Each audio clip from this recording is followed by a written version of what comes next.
Wait a minute. I don't see an ACW logo here anywhere. Oh, that must be the newscast. Awesome. Well, if you guys haven't heard the news earlier today, that the ACW Newscast has gone a little bit of the rebrand, if you will. A little bit of a revamp, if you will. Welcome to the 100th episode of the newscast with yours truly, your host, Hakeem Johnson. So, let's talk about it a little bit real quick. First of all, as you guys know, I want to double check and make sure if my mic's okay and if we're live here and everything's all steady. So, I'll just wait on the chat if we're doing good, if we're doing fine, if we're ready to roll. So, it's going to take a while for it to catch up, but let me see if we're all good here. So, just let me know what's going on. I'm sorry that I scared you guys with that black guy screaming. Shout out to EDP445, funny ass YouTuber. But anyways, let's see. We're good. Hell yeah. Alright, we're good. Cool. So, 100 episodes of the newscast. It's been quite the journey. It's been quite a little bit of a roller coaster to get to this point, but we are here. The crew's here, the fandom's here, and I appreciate it. So, I want to thank everybody for joining us for 100 episodes, whether you're an old fan from the old school days or whether you're a new fan, this is your first time listening to the newscast. I do thank you for coming by and stopping by and looking out for us. As you can see here, new look, new attitude, same tardiness, I apologize. Still trying to work out the kinks a little bit with the newscast here, trying to do something different here, but we are here. So as you can see, we have our links down on the bottom there. It's facebook.com/thekeemcast. Also, I've got a new Twitter for this new newscast as well. Twitter.com/thekeemcast as well. We have a Streamlabs still, so if you'd like to donate any amount of money if you like to, so we can keep experimenting with this newscast, it's streamlabs.com/animec-wrestling. So I would much appreciate it. But anyways, 100th episode. I've been looking to try to do something like this for a while, but I've been prolonging it. I've been procrastinating, quite honestly, and we're here now. And what better way to bring the 100th episode here tonight than talking about what is to be really a very interesting Wrestlemania 36. Now, with this newscast here, this newscast is strictly going to be basically a wrestling podcast. That's basically where we're at here. But we're not going to strictly talk about just wrestling. We can talk about a lot of things. It can be, maybe CAW, music, movies, sports, all that good stuff, all that good-natured stuff. So, that's all well and good. But it's not about me, but it really is about me. It really is about WrestleMania 36. And a lot of people on the interwebs, social media, have been talking about it. It's been a mixed reaction. Some really enjoyed the show. Some thought it was fine. Others thought it was kind of and others thought it was pretty much bad. So here's where I come in, and where people think, well, what does Hakeem think about this? And maybe if you look through my Twitter, my personal Twitter, by the way, you can follow that as well, at twitter.com/Hakeem is winning, my personal account there. You might get a little bit of an incline as to where I felt WrestleMania 36 lied. So we're going to go through the entire match card, 2 nights.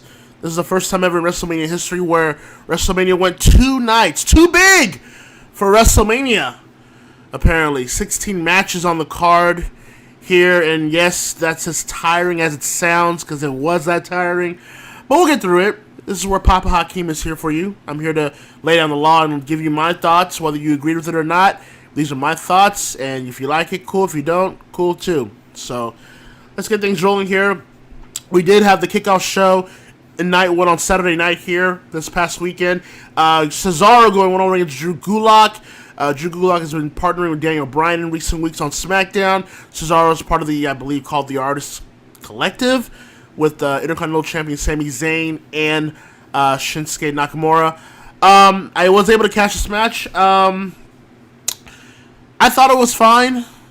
Nothing really spectacular, nothing really stand out, nothing really to get your socks kicked off or anything like that. I thought it was okay. You know that these two could do better in a more apt setting. And I do want to bring up, the fact that, well, look, and we'll talk about it as we get closer to this newscast, which I am trying to keep at least an hour and a half. So keep me in line there and keep that in mind. But with the whole coronavirus situation going on right now in the world, the WWE were forced to provide this type of WrestleMania, this type of show in general. And I've had my thoughts about that. I personally thought that WrestleMania should have been postponed to the summer. I thought it would have been a good 1-2 punch to have WrestleMania in June. Then you can build it all the way to SummerSlam. That would have been a great way for fans to really get invested back to the WWE product. Because let's be honest, it needs it. It really does need it. So that's what I thought. I thought it should have been postponed. I didn't think an empty arena setting for a WrestleMania was really necessary or really needed. But here we are. And they apparently taped all of the WrestleMania matches the past week. So these were all taped. It did really affect a lot of the matches. It really did affect the setting of WrestleMania. It just did. And again, we'll get into it. And, we'll go through every match and I'll tell you what I think about it. But anyways, Cesaro was able to defeat Drew Gulak there with the airplane spin. Again, a pretty solid pre-show opener. You've seen better from both, and it was just pretty much a nothing match set up for Bryan and Zayn later on in the night. We start off with the opener, though, of night 1, which is the women's tag team titles on the line, as the Kabuki Warriors, Asuka, and Kairi Sane defending the titles against Alexa Bliss and Nikki Cross. Again, I thought, with this opener, look, I really didn't have any investment going into it, really, and I don't think a lot of people did, really. The Kabuki Warriors tag team title run has been ebbs and flows here and there because of the simple fact that, well, Asuka and Kairi have nothing to do. And who was the genius to turn these two heels? Now, granted, Asuka and Kairi have been trying their best to nail it out of the park, especially Asuka, but it doesn't negate the fact that these two are natural-bred baby faces and should be as such, especially Kairi Sane. How do you have a natural baby face like Kairi and just say, oh, you know what, we're going to turn her heel because we have nothing else for her as a baby face? I find that ridiculous, and I still find that ridiculous, especially when they're facing a babyface Alexa Bliss, who's a natural heel in her own right. But regardless, these two had a pretty decent opener. Alexa and Nikki Cross win the women's tag team titles for a second time. It just was what it was. It looks like they want to really push Alexa and Nikki as a team going forward, really as a solid team going forward. Question you have to ask yourself now is, who do they defend it against? Do you still go the Kabuki Warriors?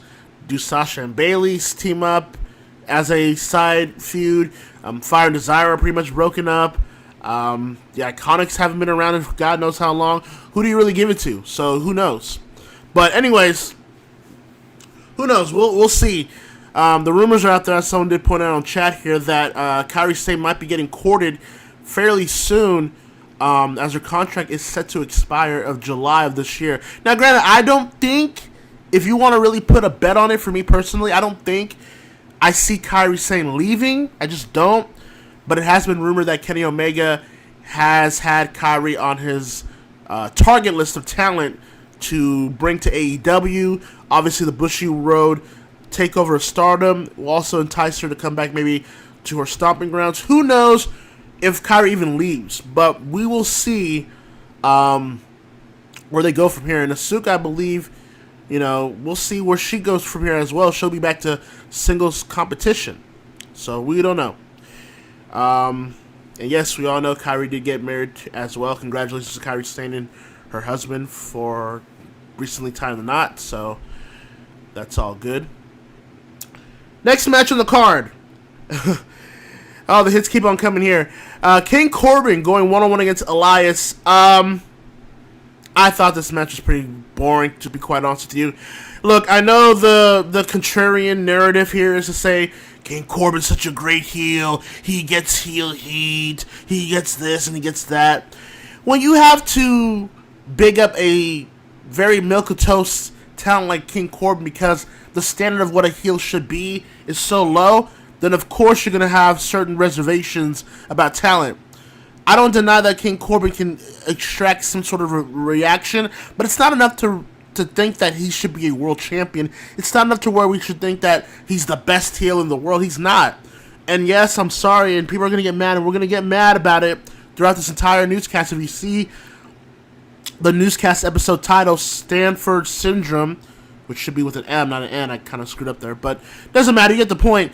We're going to really talk about certain mentalities within the WWE fan base and certain people that aren't really getting what heel heat really is. I find the likes of Kenta and MJF and Chris Jericho even to be better heels than King Corbin. Sorry, just my opinion. And Elias, quite frankly, his gimmick has lost its luster. He's pretty much just a sideshow act that is there to fill a spot. He's not going to be a main eventer. He's not going to be a world champion, and that's okay. Not everybody can be a world champion, and not everybody can be a main eventer, but it's clearly obvious that Elias is not suited to be either one of those slotted talents. It's just the way of the world. But Elias was able to defeat Corbin here. It was a nothing match. It was a filler match. It was barely a Raw match on a standard episode of Raw. It is what it is. Moving on. Raw Women's Championship on the line. Becky Lynch defends her title against Shayna Baszler. Now, we were here last year for WrestleMania 35 and the first ever women's main event. And, Becky Lynch defeating Ronda Rousey and Charlotte in the main event. And, yeah, it was historic for what it was. No one denies that. But I did also say that the match wasn't all that good as well. And, look, we need to. This is one of the things about the Stamford Syndrome that we need to talk about here. Me saying that a match is bad does not mean I hate the attempt at what they were trying to convey. I understood last year at WrestleMania that this was a historic moment for the women that have paved the way to get to that moment, for the women that were practically begging for that spot to really showcase themselves. Unfortunately, that triple threat match wasn't good. Wasn't all that good, and I'm tired of people trying to force feed the fact that, oh, you don't think it's good, why don't you let people enjoy things? Well, why don't you let people criticize things too? Genius, Sherlock? Why don't you let people enjoy things as well? So, in my opinion, that main event wasn't good. I'm sorry. And it put a damper really on Becky's big moment. Yeah, she won the title, both titles that night, but it was off a match that, quite frankly, didn't live up to the hype. And here we come here a year later, where Becky has defeated everybody, basically. and now she's going to go one-on-one against Shayna Baszler from NXT, who was called up there to challenge her. Now, listen, and I want to stress this as we keep going throughout this episode. I appreciate the effort that the talent here tonight, on both nights, displayed to provide entertainment on this current situation that we're going through around the world. Nobody's denying that. Nobody's disagreeing with that. Nobody's against it. I want to make myself very clear because there's a lot of people that I have to repeat myself every single time. I have to walk with them, hold their hands every time. I have to make myself clear because they want to hear one part of the entire thing that I'm saying. Because they think, oh, you're just a hater. Oh, you just want to see WWE go out of business. Which is funny to me because these type of people, you know, I was that kind of fan, okay? It's funny to me because I was that kind of fan that would always defend WWE even when it didn't deserve it. Until I finally said, enough is enough. This is mediocre. This is just not up to par to what I expect WWE to be. Period. So, this match here. Look, Becky and Shayna tried. Becky, the character has run its course. The character is nowhere near the strong character it was last year, leading up to that Mania. It looks like she's just holding the title just to hold the title. They really don't have anything for her to do other than to be the title holder. Shayna Baszler, she had her run in NXT as a champion. That wasn't all that very good, quite frankly. Where it declined the women's division over there, quite frankly. And we'll get to that later in the card, but they had a decent effort here to make something, but it felt slow. It kind of felt try hard. It felt like they were both on cruise control. Quite frankly, and I'm sorry I have to say this, but Becky Lynch has been an inconsistent performer. Quite frankly, I don't think Becky Lynch has been the solid professional wrestler that a lot of people are trying to gas her up as. I think there's been a lot of people that have surpassed her lately for quite a while, quite frankly. Becky retains the title, which was a shocker to me. I thought Shayna would end the reign here and go on her run, but I guess the Shayna experiment isn't working out well as they thought. There were rumors that Vince McMahon have kind of soured on her due to the reaction or the lack thereof before this whole coronavirus, and I kind of can't blame it because there's really nothing to Shayna other than she can do submission holds and work on limbs. I'm sorry, in 2020, that's just simply not going to differentiate yourself from everybody else. You have to have more than a character than that. So, Becky retains. Again, just a match I didn't really care for. Just a match that I really wasn't interested in. And unless you're bringing somebody from NXT up to the roster, I don't see who can beat Becky. Unless there's going to be a rematch between her and Shayna. Probably a submission match. But then it's like, why do that when you could have given Shayna her moment here by winning the title, which you have been building up throughout this entire time? I don't understand that. It could be Nia Jax. I gotta hope not, but we'll see. We don't know. I know Raw is on right now, so I don't really know what's going on, and I'm not watching, for those asking. I'm just not, but we'll see. Next match, Intercontinental Championship on the line here. Sami Zayn defends the title against Daniel Bryan. Sami Zayn winning the title a couple weeks ago from Braun Strowman, and is now defending it here against Daniel Bryan. I thought it was a pretty solid match. I thought it was a good match for what it was. Nothing great or match of the year worthy, obviously, but I thought it was a good match for what it was entailing. I thought Sami Zayn's whole douchebag character really shined here, trying to get the better of Daniel Bryan every time. I thought Daniel Bryan was in good form as always, trying to obviously out-wrestle Zayn and trying to negate all of his antics. I did like that. I could have done without the interference from both sides of the aisle here, but for what it was, I thought it was a good match. Really the match. The first match of WrestleMania to me that I was like, okay, this is pretty good. Sami Zayn retains. And I'm fine with it, honestly. I don't think Daniel Bryan winning the Intercontinental title would do anything for him at this point of his career. I think he's just there simply to put over talent that he wants to work with. He just wants to put over people that he feels necessary to put over. His contract is looking to run out, I believe, in August of this year. There are reports that he wants to scale back on his full-time schedule. He wants to really spend time with his family, and other rumors behind that as well.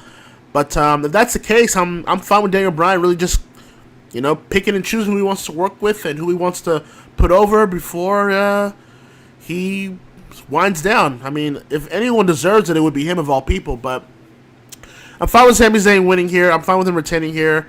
Let's see where it goes from here. Let's hopefully hope that his IC title reign is something meaningful. I don't think it will, obviously, but, I mean, one can hope. So, SmackDown Tag Team Championships, John Morrison representing Morrison and Miz defending the titles against Kofi Kingston representing New Day and Jimmy Uso representing the Usos.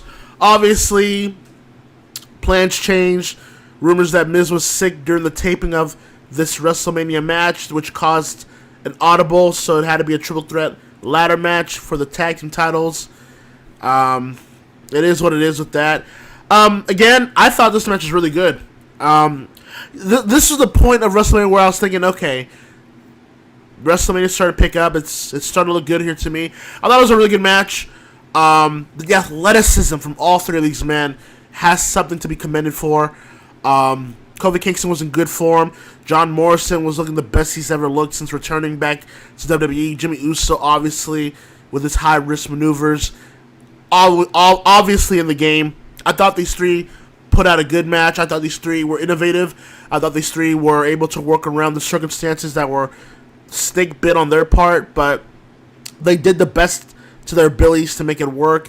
Not like a great all-time ladder match or anything, but I thought they put in the effort to where it deserved all the praise that it was getting at that night.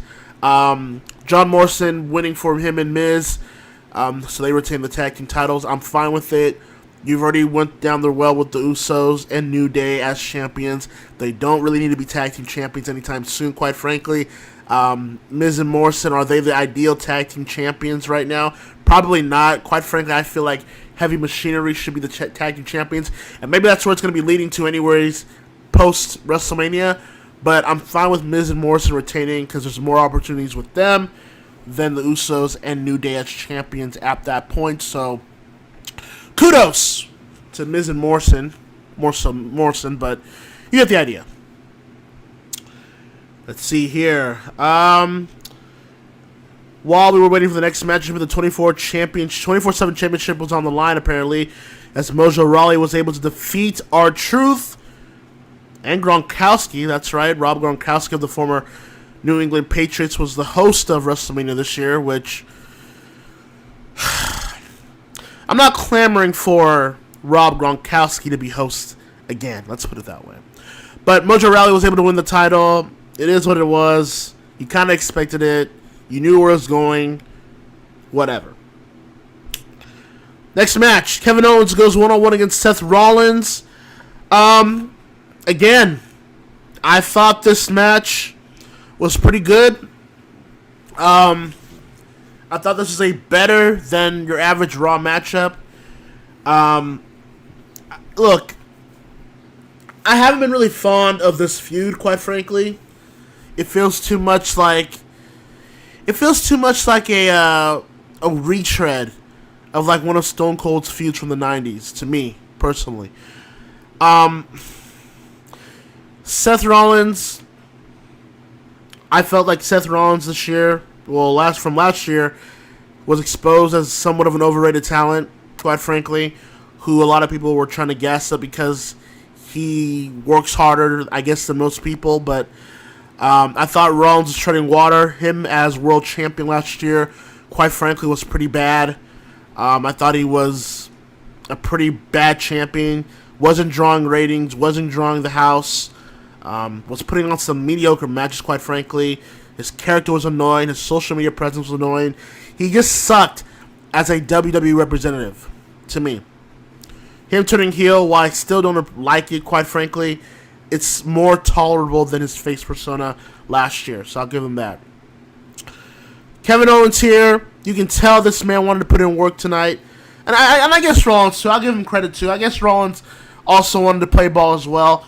But you can definitely tell that Kevin Owens was looking to prove a point tonight. He wanted to make sure and let everybody know that it was still Kevin Owens, and it was the Kevin Owens show, and that he was here simply to put on a WrestleMania moment.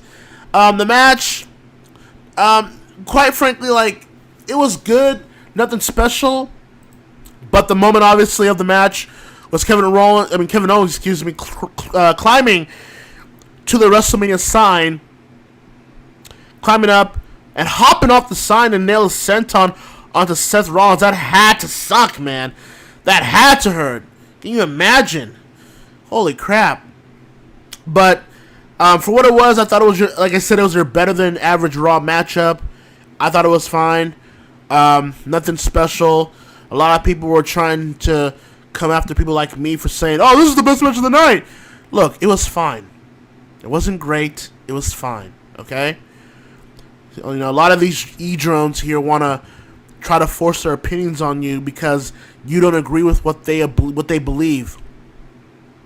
And we'll get to them in a minute because, again, Stamford Syndrome will tell you that these type of people, they don't know self-awareness. They lack self-awareness to where they don't know what they're talking about, or they want to force-feed you something that you simply will not accept.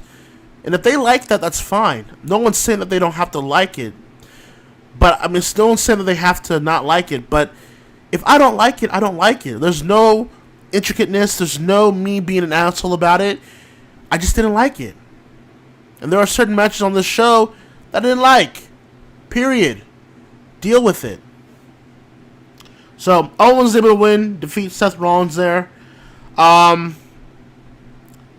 so next matchup, Universal title was on the line here as Goldberg defended the title against Braun Strowman. Braun Strowman being a last-minute replacement for the big dog Roman Reigns, who pulled out at the last minute, obviously due to his situation personally, recovering from leukemia. So obviously him being a part of this event with the current situation around the world was detrimental to him, and I applaud him for it. I know a lot of people were upset. Get a life, alright? There's more to wrestling than just wrestling, okay? This man's life was on the line here, quite frankly, potentially. Okay, if he wanted to leave, then he can leave. He's earned that right. So, shut up. I will say, though, Braun being his replacement was pretty much an eye roller. They missed the mark with Braun 3 years too late when he was white hot, when he should have beaten Lesnar for that title. It's 3 years too late. And not to mention the fact that apparently Braun Strowman is an idiot on social media as well. Apparently it's my fault that I'm laid off because a disease that I cannot control or prevent cost me my job, and apparently Braun says that I'm begging for it. So, fuck him. But this match here really wasn't a match. You knew what it was coming to. Well, you knew what it was coming for. You knew what it was. You knew this was going to be a match going any longer than 5 minutes. You can tell Goldberg really wasn't there to do anything. He was just there to clock in, get his check, and clock out, which I can't blame him. Braun Strowman defeats Goldberg after a spam of finishers, quite frankly, which is funny because a lot of people, a lot of drones will shit on certain other promotions and particular talent for finish spamming, and yet this is what we exactly got in this match here, amongst other matches on this show, and apparently it's okay because the WWE does it. Again, Stamford Syndrome is a hell of a thing, but whatever. But Braun Strowman wins after multiple power slams and spears. Braun Strowman is the new Universal Champion, his first world title in the company. So, whatever. I don't really care, quite frankly. I wasn't looking forward to the match, even with Roman in it. The hype for this entire WrestleMania, quite frankly, was subpar. Not as bad as last year, but I wasn't looking forward to it, really. But I skimmed through it because I was interested to see how they would play off with this environment going on. I really didn't care. Braun Strowman's time, quite frankly, the ship has sailed with him. This was basically him being a placeholder for Roman until Roman can comfortably come back and reclaim his title. So I don't expect Braun to hold that title for very long. And quite frankly, I honestly would rather have Roman Reigns be champion than a Braun Strowman. Let's put it that way. So far I was thinking here's what I was thinking at this point. I was thinking, well, it's I don't hate it, but it's not a WrestleMania show. It's a decent Raw. It's a decent extended Raw. It's maybe a solid episode of Raw, which is longer, but nothing WrestleMania worthy, okay? I just wasn't feeling this show to that level. However, I will say the next match, or if you can call it a match, was interesting. It's the Boneyard match between The Undertaker and AJ Styles. Now, a couple of things, because I want to talk about this, because this is the crux of why this episode is labeled Stamford Syndrome. First things first. Kudos to AJ Styles and The Undertaker for making something that was out of their realm work. I give them all the credit of the world. I don't know anybody that wouldn't give them any credit for what they did. I also want to give credit to Matt Hardy and Lucha Underground being the innovators of this type of cinematic wrestling. Quite frankly, if you don't credit Matt Hardy and or Lucha Underground for what they were able to provide years before this, you're a drone. And that's the only way I can describe your thought process for not giving them credit for clearly being originators of this whole situation.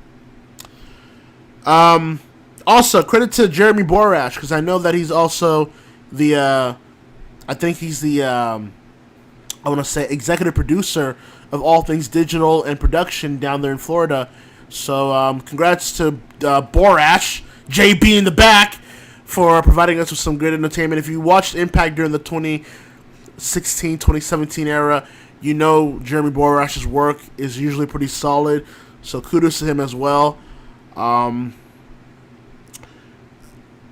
So this match, listen.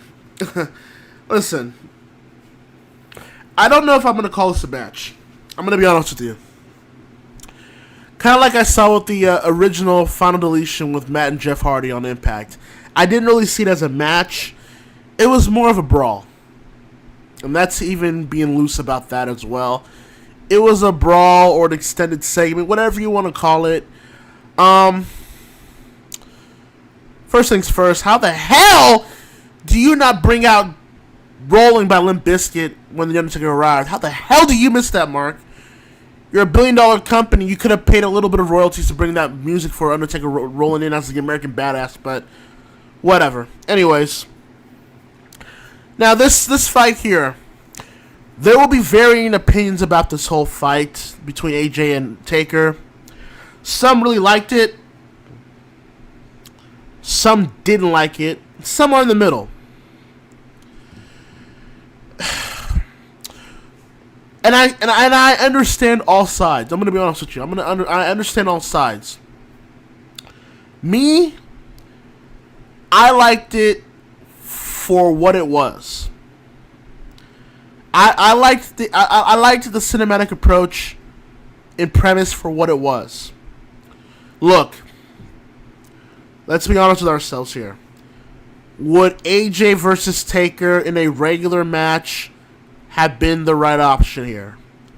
Were you really clamoring to see Taker at 55, 56, however old he is at this point? Were you really looking forward to him wrestling against an AJ Styles who, quite frankly, is also getting a bit old in the teeth as well? Let's be quite honest here, okay? I'm not saying that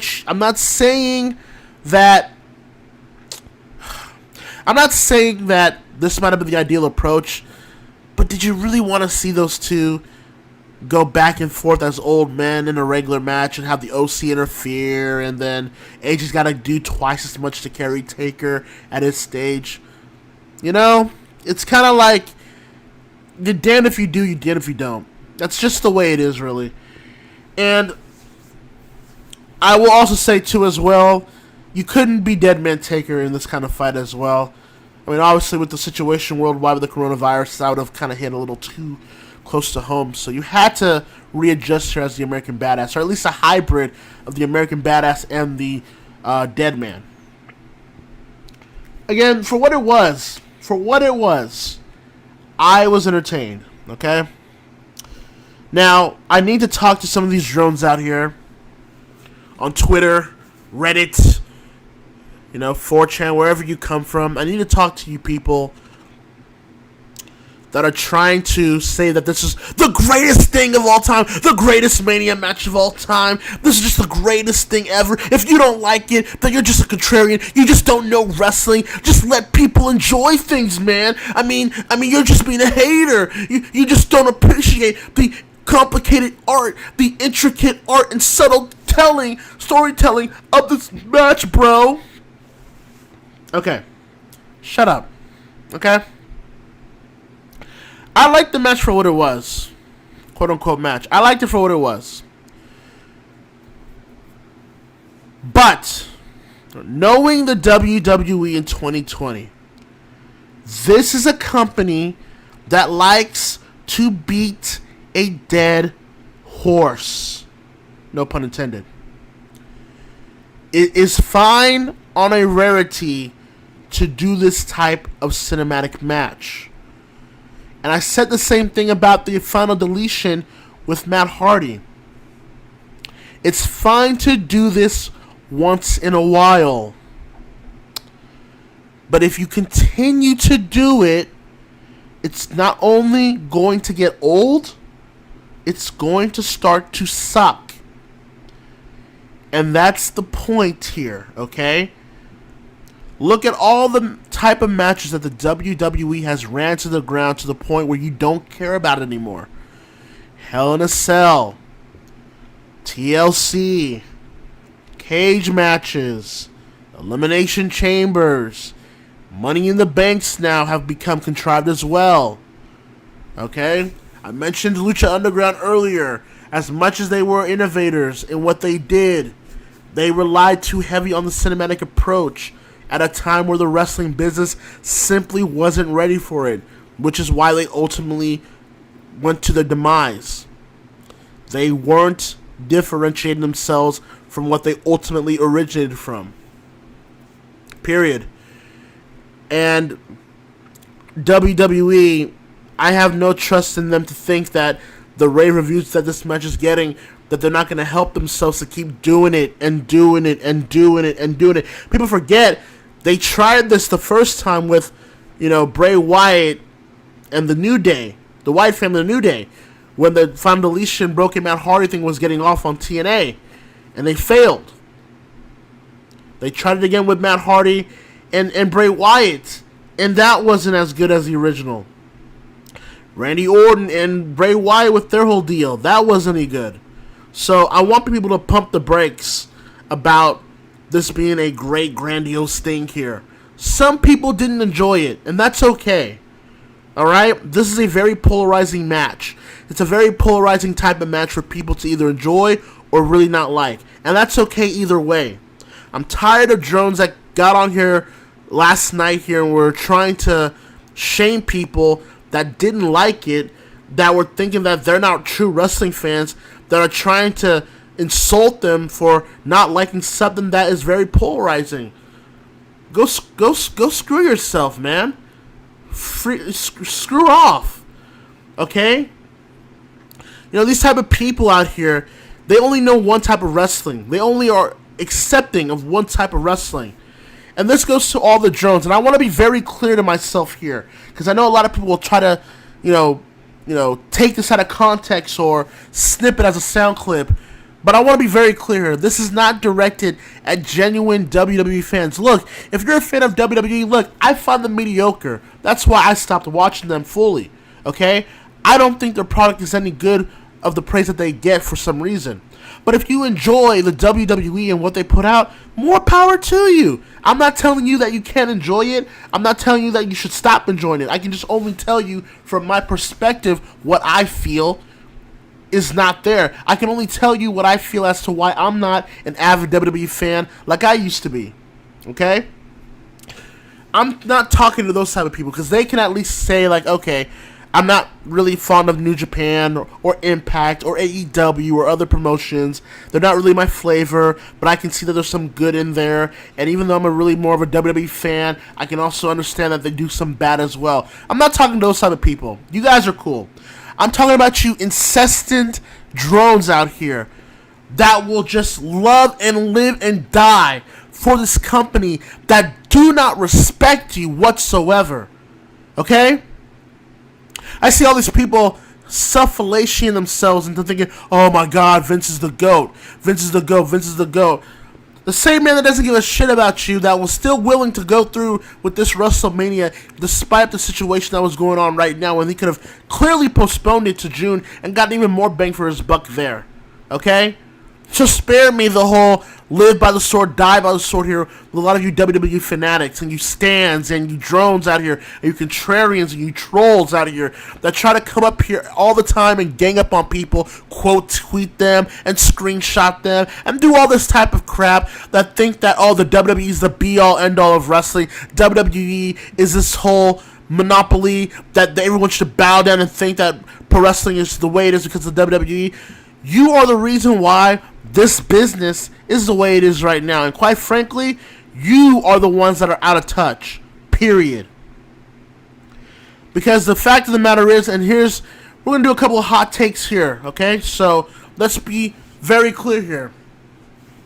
The reason why you guys do not like the likes of New Japan and AEW, you drones out here, the reason why you don't like these type of promotions out here is because, one, they're successful. And you guys cannot stand the fact that there's another promotion of great caliber, of a mainstream presence, of a national presence that could be just as successful as the WWE. But two, and this one really hurts so bad, but it really hurts because it's the truth. Two, quite frankly, they're better. That's why you guys have this itch to attack people online. This is why you have this itch to be passive-aggressive and condescending towards everybody that you guys come across. Because these promotions out here who aren't even looking for competition, it's only WWE that's trying to monopolize the business. So that way, if they can't have it, nobody else can have it. It's the same thing that they did in the 80s. It was the same thing that they did in the 90s with WCW. It's the same thing that they did with the 2000s with TNA and Ring of Honor. And here we are again in the 2020s. Here comes a new promotion from last year, AEW. Here comes New Japan trying to make a Western expansion out here. And all the likes here of alternatives, and here comes WWE Jones saying, me no like this, me no like AEW, me no like New Japan, WWE for life, WWE is the reason why these companies are around, Tony Khan's on mark, Harold Meji is win over his head. You people sound like marks, and I hate using that word because it's been so overused, and quite frankly, wrestlers have become more marks than fans. But man, some of you guys are so infuriating, okay? You guys are so annoying. Because I know how the game is played here. I know how this goes, okay? Because I used to be one of those type of people. Like I said, I used to defend this company every single time, even when they didn't deserve it. Until even I said enough was enough. It's okay. You can admit sometimes that this company doesn't do good things in and outside of the ring. You can admit sometimes that this company isn't of your best interest. You can admit sometimes that this company simply doesn't care about you and they insult your intelligence. It's okay. Nobody is going to hate you. Nobody's going to shun you. Nobody's going to say that you're a piece of shit for doing so or thinking so. It's just a simple fact that this company is solvent in terms of their money. But in terms of their quality, they are nowhere near the standard that they should be. Okay, I see superstars in that company that should be superstars tomorrow. That should be getting the opportunities that the likes of Hulk Hogan and Steve Austin and The Rock and Bret Hart and even John Cena and Batista used to get. But they don't get it because there's one man on top that simply is so paranoid and senile. And quite frankly, it's not just him. Alright, a lot of you people are praising Papa H here too. And he's no better, quite frankly. He's from the same Connecticut cloth, the same Stamford cloth as Vince and Stephanie and Kevin Dunn and all these people that want to keep the WWE as one way. And quite frankly, look, as much as I loved this Boneyard match, they were forced to do this, okay? If this is going by the normal timeline and it was still, if the coronavirus was gone by February and WrestleMania was able to presume as it was intended to, we were getting a regular match between AJ Styles and The Undertaker, okay? They were forced to be creative. It's not like they chose to. There's no doubt that they can be creative when they want to be, but they were forced to be creative because it was out of their hands. They had to, okay? So that's where we're at right now. So I don't want drones out here to come over here and try to go against the grain or be a rebel without a cause like your James Dean, or if you want to be a contrarian because, oh, these people didn't like it, so why don't I just defend it because everyone isn't defending it? Like, screw off, okay? You're obvious, you're transparent, we see what you're doing, it's a gimmick online, at least be better at hiding at it, okay? I'm tired of people shitting on certain people that I follow on Twitter or people that I even know personally, coming at them because they didn't enjoy certain parts of WrestleMania. Like, they're not allowed to enjoy, certain things about it. That WrestleMania had to be one of the greatest of all time. Let's get this. Let's get this straight. I'll get to it when we get to the end. I'll get to it when we get to the end. But yeah. Anyways, I enjoyed the Boneyard match for what it was. It needs to be a rarity though. Because WWE, as much as a lot of people want to defend it, they're not really good at subtlety. They're not really good at cinematic tropes. But once in a while they are. So keep it a rarity. It would be fine. Don't start doing this every 2 or 3 months. It will get old. So we head to night 2, last night, Sunday, of WrestleMania here. Kickoff match there was Liv Morgan against Natalya. Again, another match, pretty basic. Your standard women's match on a Raw or SmackDown, quite frankly. Liv winning against Natalya, I'm fine with it. Liv Morgan, I think Liv, personally, I think there's potential there to do something with her. Not quite there yet, but I think there's something that they can do with Liv that could really make her into something. I don't know what that is, but we'll find out. But giving her a win here, I am all fine with that. But pretty much a nothing match, quite frankly. Opening contest here from last night, night 2. NXT Women's Championship was on the line. Rhea Ripley defending the title against Charlotte Flair. Now, first things first, obviously your boy noticed what your girl Rhea was wearing. You know what I'm saying? With that little Vegeta attire, that Vegeta tribute there, if you will. So I noticed that. Don't get it twisted. I did notice that. I thought it looked good, quite frankly. Now, from a technical standpoint, right? From a technical standpoint, I thought this was a good match. I thought it was a good opener. Look, I know a lot of people like to gas up Charlotte as this greatest women's wrestler of all time. And, look, she's definitely good in certain aspects. But she's only good at one style, and it's the WWE style. So I don't want people to start thinking, "Oh, Charlotte's the greatest women's wrestler of all time." I'm not hearing that. But for what they did, though, I thought it was a really good match in terms of the in-ring aspect of it. They were very They were very snug, very rough, very aggressive, going back and forth. Rhea Ripley really showed herself to be a future player in the WWE. I thought she really held her own. Charlotte was able to direct her whenever possible. I thought it was a good match. And I thought it was like, okay, good start to WrestleMania. I'm enjoying it. Until the finish. Look. Look, look. So Charlotte defeats Rhea Ripley here. Wrong decision. And I'm going to tell you why. Ever since NXT got onto the USA Network, and make no mistake about it, that was a counterproductive move to compete with AEW on TNT. And nobody will convince me otherwise. Oh, well, they were on Wednesdays this whole time. Yeah, but they weren't on network TV. They were just on the WWE Network, so hush. But ever since NXT came into the USA Network, the goal was to finally make NXT more of a third brand than a developmental brand, which is funny as hell, considering that they still are linked with the Performance Center, but whatever. You have Rhea Ripley a couple months ago be put over during Survivor Series weekend when her team won at War Games, and she looked really strong in the Women's Survivor Series match.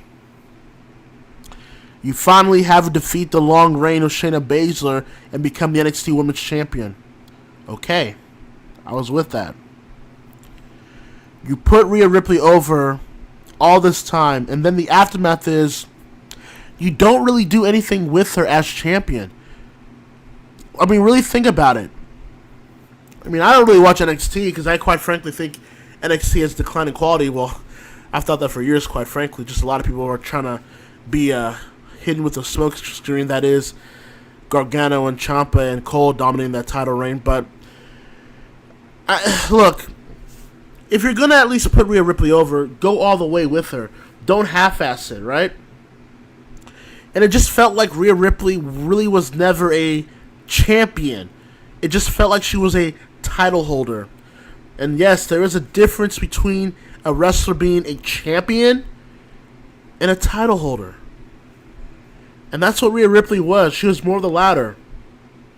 You had a great opportunity here for Rhea Ripley to come to WrestleMania, her first ever WrestleMania as NXT Women's Champion, really being the representation of that women's division in NXT as champion, and defeat, in kayfabe, one of the greatest women's wrestlers in WWE history, a woman that has made herself become, quote-unquote, Miss WrestleMania. You had a great chance here to really make her a huge, big deal. But you just couldn't do it. You couldn't do it. Because one man is so gung-ho on trying to get rid of AEW.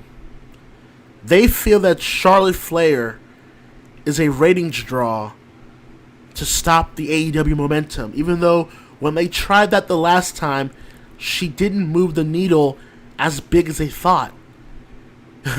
Yes, Yuka Sakazaki was more of a draw than Charlotte Flair on Wednesdays. I love Yuka. But anyways, Charlotte wins here. I don't care what anybody says. I smell a political move here. It was Charlotte's birthday on Sunday, by the way, so that probably should have told you where this was going. This company is hell-bent on making Charlotte Flair the greatest performer of all time. Not even the greatest female performer of all time, but the greatest performer of all time. You know, a lot of you people, including some of you in the chat here, will give Roman Reigns shit when, quite frankly, Charlotte Flair is everything that you guys criticize Roman Reigns for. Now, is Roman Reigns a great top guy? Not really, okay? But he does hold his own in what he has to do, and he has greatly improved from the first go-around when he was being primed as top champion or top guy.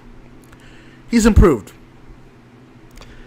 And quite frankly, it took a lot of perseverance, whether it's through his leukemia or whether it's through the crowd reaction, to finally be able to get to the top naturally. Every time with Charlotte, it feels not like a push, but a force. She always has to have the championship. She always has to be placed in certain matches. She always has to be in historic matches that don't concern her. You know, it goes back to the whole thing with WrestleMania 32 with her, Sasha, and Becky. On the night where Sasha, I still think, should have won that title. It had to be Charlotte. Next year, Charlotte, I believe, was facing Bayley and Nia and Sasha, I think it was. And she didn't win there, but she was the last person with Bayley. Then it was the next WrestleMania where Asuka was undefeated for so long as champion, and all of a sudden Charlotte comes in, taps her out, and then they make Asuka basically bow at her presence, like Charlotte was ready for Asuka, winning the title from there.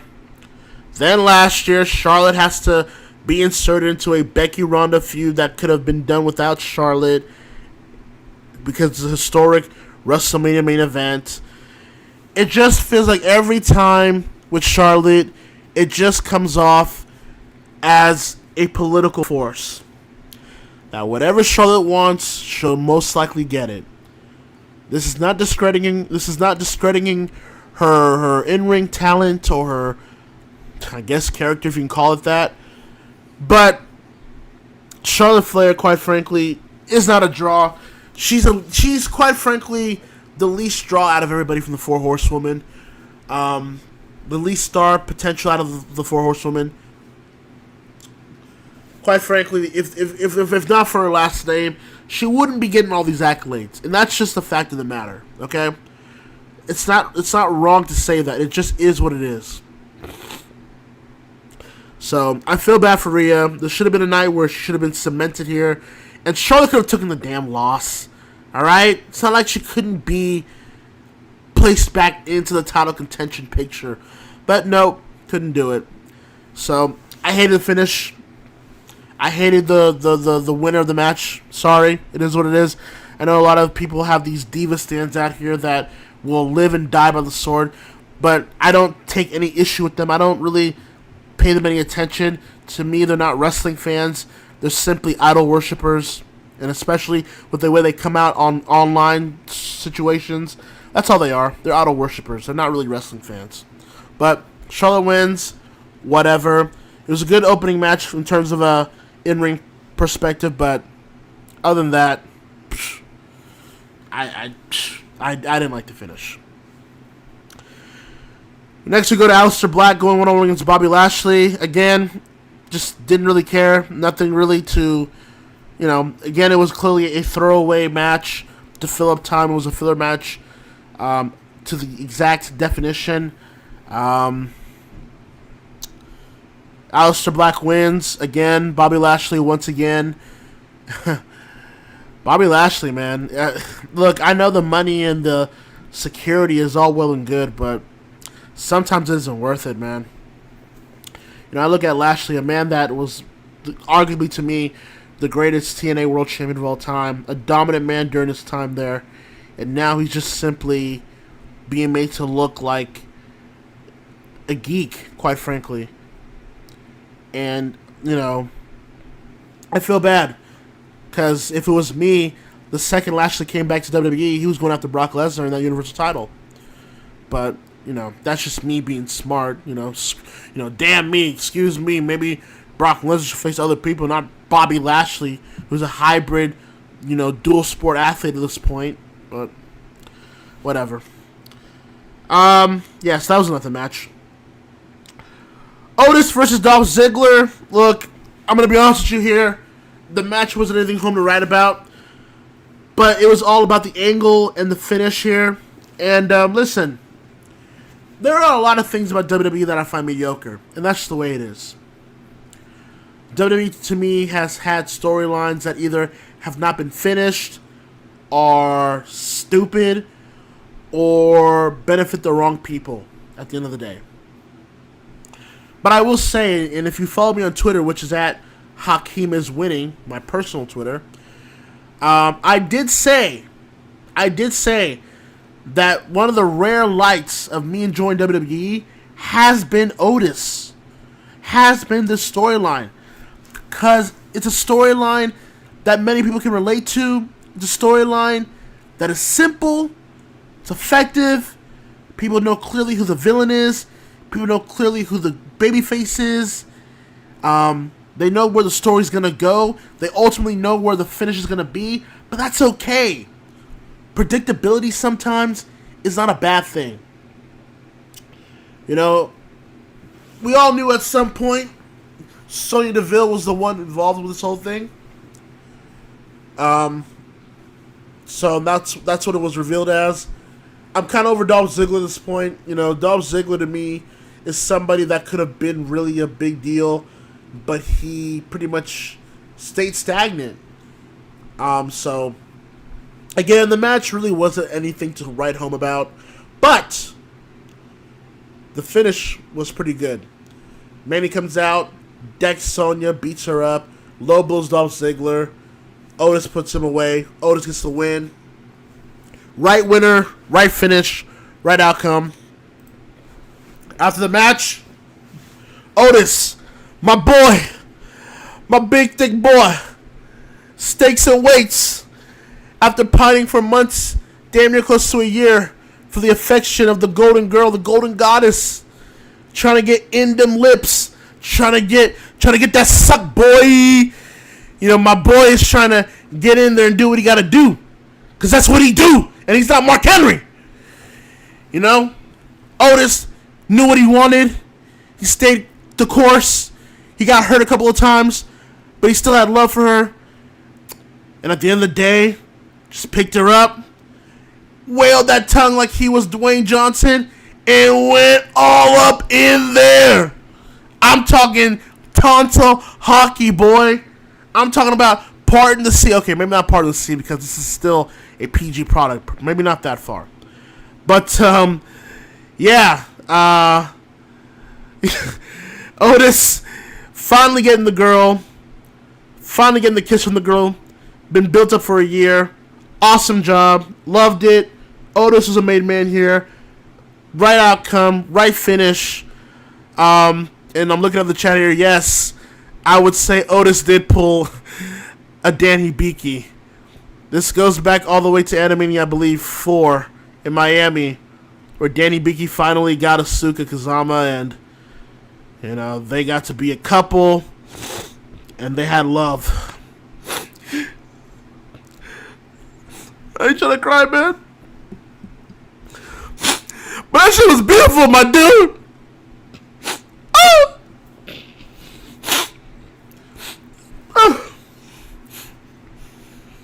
Well, you know, the wind will dry my tears eventually. So, you know, Otis doing it for the thick boys out here. The thick boys out here, which is telling you that even you can get in them jeans. You gotta love it. I really did enjoy that, though. I really did enjoy that. That was definitely something WrestleMania worthy to me. So, it is what it is. Next match. Last man standing. Edge versus Randy Orton. Now, this was my most anticipated match of the weekend. I was very much looking forward to this match. To me, this was the match that represented a WrestleMania feud. This match, to me, represented what I felt should have been a WrestleMania moment, a WrestleMania match. I thought this should have been a WrestleMania main event. Yes, over the world titles, quite frankly. I thought Randy Orton Edge deserved that slot because of what it was building to, the history behind these two, the road traveled with Edge returning at the Royal Rumble this year, getting that big ovation, which to me was the only thing that night that made me happy. On the night where Kobe Bryant passed away, Edge coming back the way he did really just lifted my spirits where we all needed it. It felt great. And then the story being told with Randy Orton taking out Edge, taking out Beth Phoenix, just being slimy Randy Orton like you know that he usually is. The feud had its bumps here and there, but ultimately it was good. I was looking forward to it. I loved it. And I was looking forward to it. Then the match happened. This match was shit. I'm sorry if you disagree with that, but too bad. That's my opinion. I did not like this match. I thought this match was boring. I thought this match was plotting. I thought this match was disappointing. I thought the last man standing...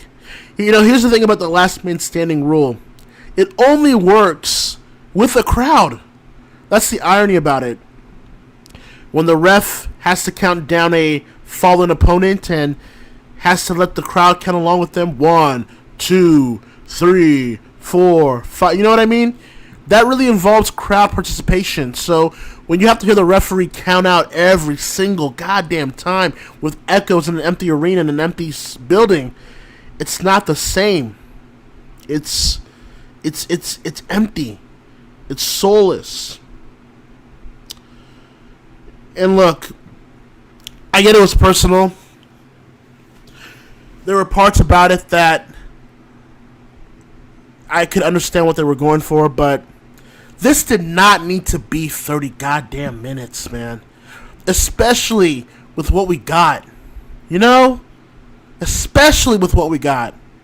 It didn't need that.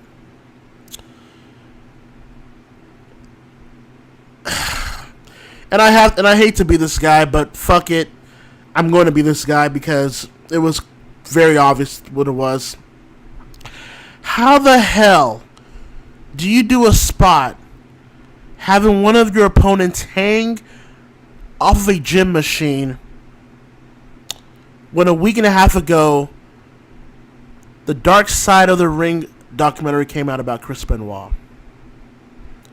How do you have the lack of self-awareness, the lack of detail and attention to do a spot like that when that Benoit documentary is still in our minds? How can you do that? I didn't quote unquote get triggered or anything, but I just felt uncomfortable seeing that spot. I'm sorry. It just added to how much I hated that match. It didn't need to happen. I don't know if it was being cheeky in tongue or to reference the documentary. Why would you? I saw idiots defend that spot. Are you kidding me?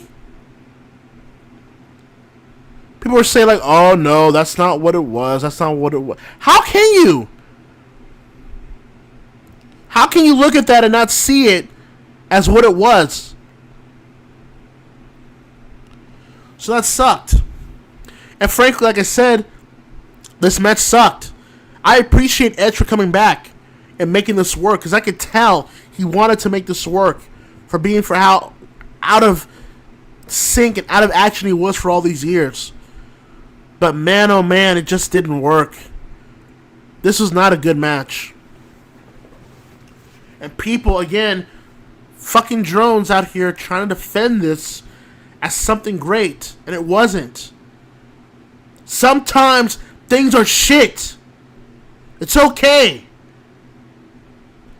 Sometimes with WWE, because Lord knows it's the case, some things suck. And it's okay to admit it. It's okay to say that match wasn't good. I love Edge, but it wasn't good. I love Orton, but it wasn't good. Tired of having to repeat myself. You think I like having to repeat myself all the time? But there are really people that, quite frankly, are stupid. You have to repeat these things all the time because they're either naive, disingenuous, concern trolling, or they're that stupid. So I have to repeat myself. This is not a good match. Period. And you can call me whatever you want. I'm a wrestling fan first, not a company mark like a lot of these drones are. Whenever something is good, I'll give them credit and I'll praise it. Whenever something is bad, I'm going to shit on it. And if you don't like it, you're in the wrong podcast. I'm not one of these podcasts that I have to suck dick and kiss people and kiss wrestlers' asses so I can get a retweet or a quote tweet, or so they can reply to me, or they can be my friend if I see them on a live show. Let me be clear. Alright, let me get on my Joe Budden shit here real quick. Let me be clear. I don't fuck with none of you wrestlers, bro. Okay? I don't fuck with any of you wrestlers on a personal level. Okay? I don't sugarcoat shit. Alright? I don't sugarcoat a damn thing. I give you my honest opinion. If I'm wrong sometimes, I'll be the first to admit it. Alright? But I'm going to speak my speech. If you like it, fine. If you don't like it, fine. But I'm going to say it. If I think something is good, I'm going to praise it. If I think something is bad, I'm going to criticize it. And unless you're going to try to stop me physically, there's not a damn thing you can do about it. So, get fucked, get bent, shut the fuck up. This match could have been better. It wasn't. This match should have been better. It wasn't. It didn't live up to the hype. Edge tried. It didn't work. Orton tried. It didn't work. Get fucked. Thank you. And quite frankly, that was my worst match of the night. Because I had so much looking into this match. I was so looking forward to this match being a blowaway match. I was thinking, okay, this match is going to be really great. And it wasn't. I was disappointed more than anybody. Okay? So don't come at me as if I wanted this match to fail. I was the last person that wanted this to fail. And unfortunately it did. And I had to come to gripes with it. Okay? Alright? I'm not angling for a job at WWE. I'm not Rat Satin here, okay? I'm not one of these people that are buddies with wrestlers just to get a retweet or like. I'm not Sean Ross Sapp out here either. Alright? I'm Hakeem Johnson. I spit the spiel. I speak what I speak. Unadulterated, unfiltered, uncensored. That's me. Hi, my name's Hakeem, by the way. Moving on. Raw Tag Team titles are on the line. Street Profits defend the titles against Angel Garza and Austin Theory. Austin Theory, obviously, from NXT and Evolve. Angel Garza being accompanied also by Zelina Vega. Again, a nothing match here. Pretty much your basic Raw match. And quite frankly, after watching Edge and Orton, I really didn't give a shit. It was just a match, just to be a match, to fill time. You could have taken it or leaving it. Street Profits retain. Good call. After the match, however, Bianca Belair from NXT came out to represent the Street Profits to take out Zelina Vega, which I thought was cool. So that probably means that Bianca Belair will be called up to Raw very soon, I believe. If you're not going to do anything with her on NXT at this point, you might as well call her up. I think she has star quality potential. But then again, I said the same thing about Sasha Banks when she got called up, and we all know where that's gone at this point. But Bianca Belair, I like her. She has star quality. I mean, not the best, obviously, in ring, but quite frankly, I mean, come on, in ring isn't the be all end all of a superstar. So stop. But yeah, I see potential in Bianca Belair. We'll see where it goes. I'm looking forward to where she is able to work with other superstars in the Raw roster if she does go there. But we'll see. Speaking of the SmackDown Women's Championship, Bayley defends the title in a 5-way elimination against Sasha Banks, Lacey Evans, Tamina, and Naomi. Again, I'm sorry. Like, I'm gonna be honest with you. I think after the Otis segment with Randy Rose, I was pretty much done. I thought the show pretty much went downhill from here. The Edge and Randy Orton match really took me out my sails, and it really never recovered since. Match was standard. Nothing really to write home about. We got a brief team bad reunion between Sasha, Naomi, and Tamina. Lacey Evans was there at the end with Bayley. Bayley was able to retain the title with help from Sasha Banks. So, Sasha Banks is 0-5 at WrestleMania.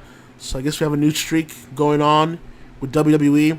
And look, Sasha Banks is one of your most over talents, one of your most potential stars in the company, and she keeps losing at WrestleMania.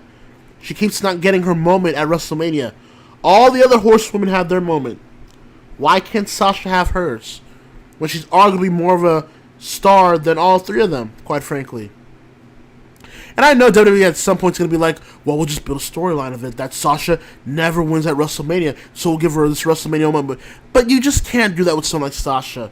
Just give her a WrestleMania moment because she deserves it. Now, obviously, we know where this is going. Obviously, we're going to probably get Sasha and Bayley, I would assume, at SummerSlam with the title on the line, where I believe Sasha will turn face and win it there, which is fine, I guess. But this match is just there. Bayley retains, and yeah, I don't have anything else to say about it. So, next up we get to our second cinematic performance of this weekend. Firefly Funhouse match. John Cena versus The Fiend, Bray Wyatt. Okay.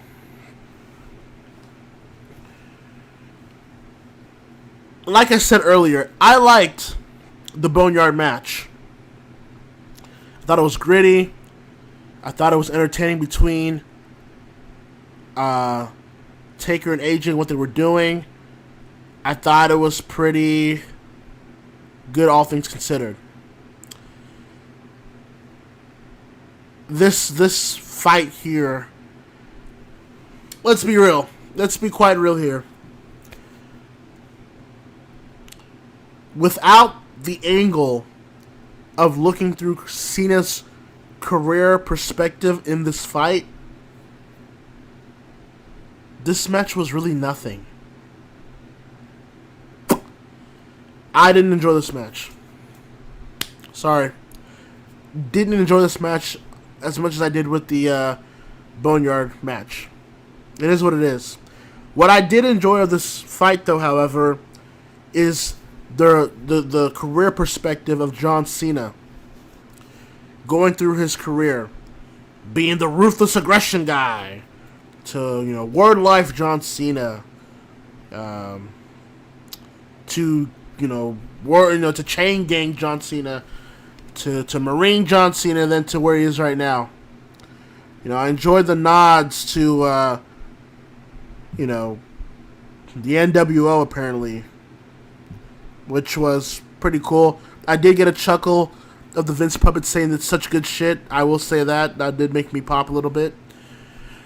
But yeah, other than that, I'm sorry. This match just really didn't do it for me. And I'm calling it a match, but this really wasn't a match. But yeah, I just didn't really care for it. Like AJ and Taker, one day I'll go back and watch it for what it was. I know that I'm not going to go back to watch this Firefly Funhouse match. I know that. It was just too silly, too campy. A lot of people are trying to push this narrative that WWE should lean more into the cinematic approach of their company. And boy, oh boy, do I strongly disagree with that. Like I said earlier, it's fine to do this once in a while because that's what makes it special. That's what makes it fun. That's what makes it organic. If you keep using a special effect one too many times, it no longer becomes special. And that's what you can be doing here if you continue to lean more towards the cinematic approach. Okay? I still watch Impact here and there, but even they fell victim into leaning more towards the cinematic approach with the Undead Realm with Rosemary and Su Yung, and then even before he left with the Hardy Boys doing the Final Deletion and Conquest of Tag titles. It gets to be too campy. It gets to be too corny. It gets to be too outside the realm of professional wrestling to where you don't enjoy it. And WWE are not movie makers. They're not good at this, okay? Anyone that's watched the WWE movie knows that they're not really good at making movies. And that's what this was. Just like the Boneyard match. This was their attempt at finally making their pro wrestling be movies. This is what WWE and Vince McMahon in particular have been trying to do for years, for decades. And you see why it's not a good idea. Okay? So, again, I liked going through Cena's career in this match, really, for me. But beyond that, I didn't feel it. I didn't care for it. I think the Fiend character, quite frankly, is losing its luster. It didn't help that he lost the title the way he did to Goldberg, and the initial reactions with the Seth Rollins feud. It just feels like they are just biding their time. It feels like they're delaying the inevitable. That's only going to take one more type of fuck up with this character to completely ruin it. But hey, at least I guess he won. I don't know if you can call that a victory. I guess it just ended. I guess it was a draw. I don't know. But yeah, I just didn't enjoy it. I just didn't like it. Sorry, it just is what it is. I just didn't like it. So finally get to our main event of the evening. Oh, sorry. It's now time for our main event of the evening. There we go. Haven't done that in a while. But for the WWE Championship, Brock Lesnar versus Drew McIntyre. Now, this match here, again, just like Goldberg and Braun, it was just a match full of spamming moves, okay? There wasn't really anything to go home with about this feud. Now, Drew McIntyre, at least up until January, has been built fairly well. My issue with that whole thing was that you should have been doing this last year instead of making him this milk and toast heel that has nothing to do, that is doing all these 50-50 feuds with the likes of Cedric Alexander and Ricochet. Okay? So, this match was like every other Brock Lesnar match, and quite frankly, I know a lot of people are trying to be ironic and defend it because, oh, it's Brock Lesnar doing all these short sprints that are high impact and hard hitting. And don't get me wrong, in certain aspects, when Brock does that, I like it, and I can really enjoy it for what it was. But it's gotten to the point where that's all he does, and it's starting to, and it's lost its luster with a lot of people, and I think I'm on that boat too. So this match really wasn't anything to write home about. All this match was about was the execution and finish, and it was the right one. Drew McIntyre finally hits Brock with multiple claymores, pins Brock Lesnar, and Drew McIntyre finally, after a decade-long chase, finally is your WWE champion.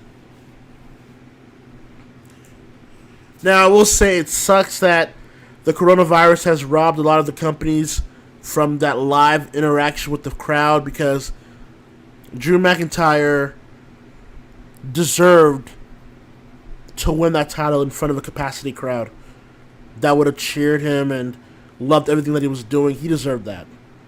So it feels wooden and it feels hollow that he has to win this title the way he did, due to these circumstances that are out of their control. But it got to the destination. Drew McIntyre finally wins it, and it was the right call. It was a call that you had to do. So, Drew McIntyre is the champion. Now, I will tell you, because I told you this before, I was not a fan of his NXT title reign. I thought it was boring, and I thought it was just one-dimensional. I was happy when Andrade won it. Oh wait, yeah, when Andrade won it. who I love that champion, by the way. But it could be different here, though. I suspect that it could be with Heyman at the book, but we'll see. I want to see how they do with McIntyre as world champion, because I saw it in TNA. It was fine, but it wasn't anything to write home about. I saw it with NXT. Again, boring. So we'll see how he does here as WWE champion. We'll see how far they get behind Drew McIntyre if they really do mean it. Because there's potential that it'll make him a really big future star for your brand, let alone your company.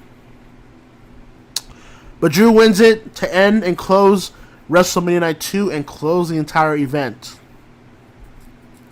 So, my overall final thoughts on WrestleMania. Look, like I said, there were certain parts of this event that I did enjoy. Okay? There were certain parts that I enjoyed, okay? I enjoyed the Boneyard match for what it was. Loved Otis finally getting his redemption. Thought the ladder match was really good. I thought Bryan and Zayn was also really good. Rollins and Owens, it was good. Not great, but it was good. I thought those things were really good. But there were other things, too, that pissed me off. There were other things that weren't good. Charlotte winning the NXT title did not need to happen, and it's just another political move trying to get Charlotte to be this thing that she's not, and it's just another way to get her to defeat AEW in some war that they want to have with them when they're not even looking for it. Braun as champion, I really don't give a shit. The ship has sailed with him. Edge and Orton disappointed me so much. It was the worst match on the card for me. It sucked, and that's just really the best way I can put it. The Firefly Funhouse match, I know some of you guys enjoyed it for the nostalgia, for Cena's career perspective, which is fine, but I thought it missed the mark. I thought it just was everything that the Boneyard match wasn't to me. And just other things, the mood of the whole event, and the way Vince and WWE continue to push this event when it was ill-advised to do so because they still want to make that money. Commentary was annoying. I'm sick of Michael Cole. You know, people are saying that Michael Cole is gonna go down as a legend. Are people really gonna miss Michael Cole when he retires? No, I'm sorry. I'm not. I won't. He's just not a legendary commentator to me. Just other things too. I thought Rob Gronkowski was pretty much an ineffective host. Yeah, he won the 24/7 title eventually. We all knew where that was going, but you could have done that without Gronk not hosting the damn event. It didn't really do anything for the show. So, yeah, overall, there were some good parts about WrestleMania to me that I did enjoy, that I know a lot of people that are drones and contrarians and trolls are going to ignore that part because I'm not sucking WWE's dick here or kissing their ass because they saw a few things that made them want to be contrarians and say, oh, no, you just don't enjoy it. Just let people enjoy things. But, I mean, I am crediting them with certain things here that I thought were good.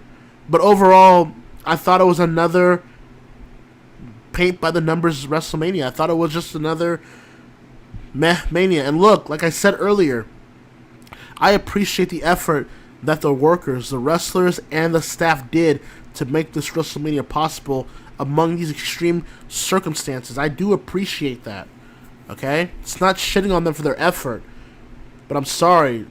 Just because they did hard work doesn't mean I feel it was good work.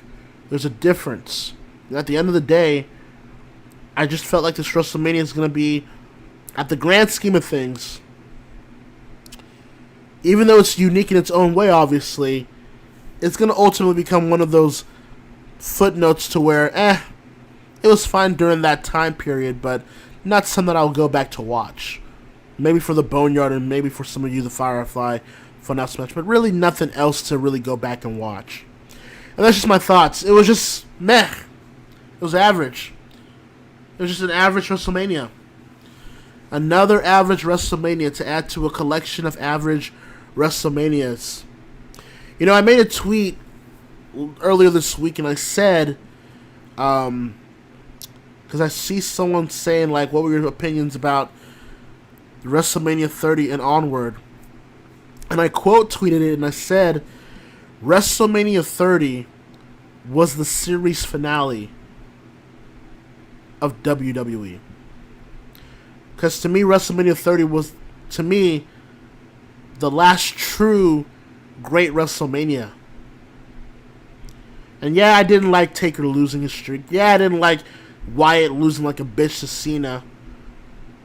But the atmosphere, especially with Daniel Bryan eventually winning the title, made it feel like a WrestleMania moment, because it was.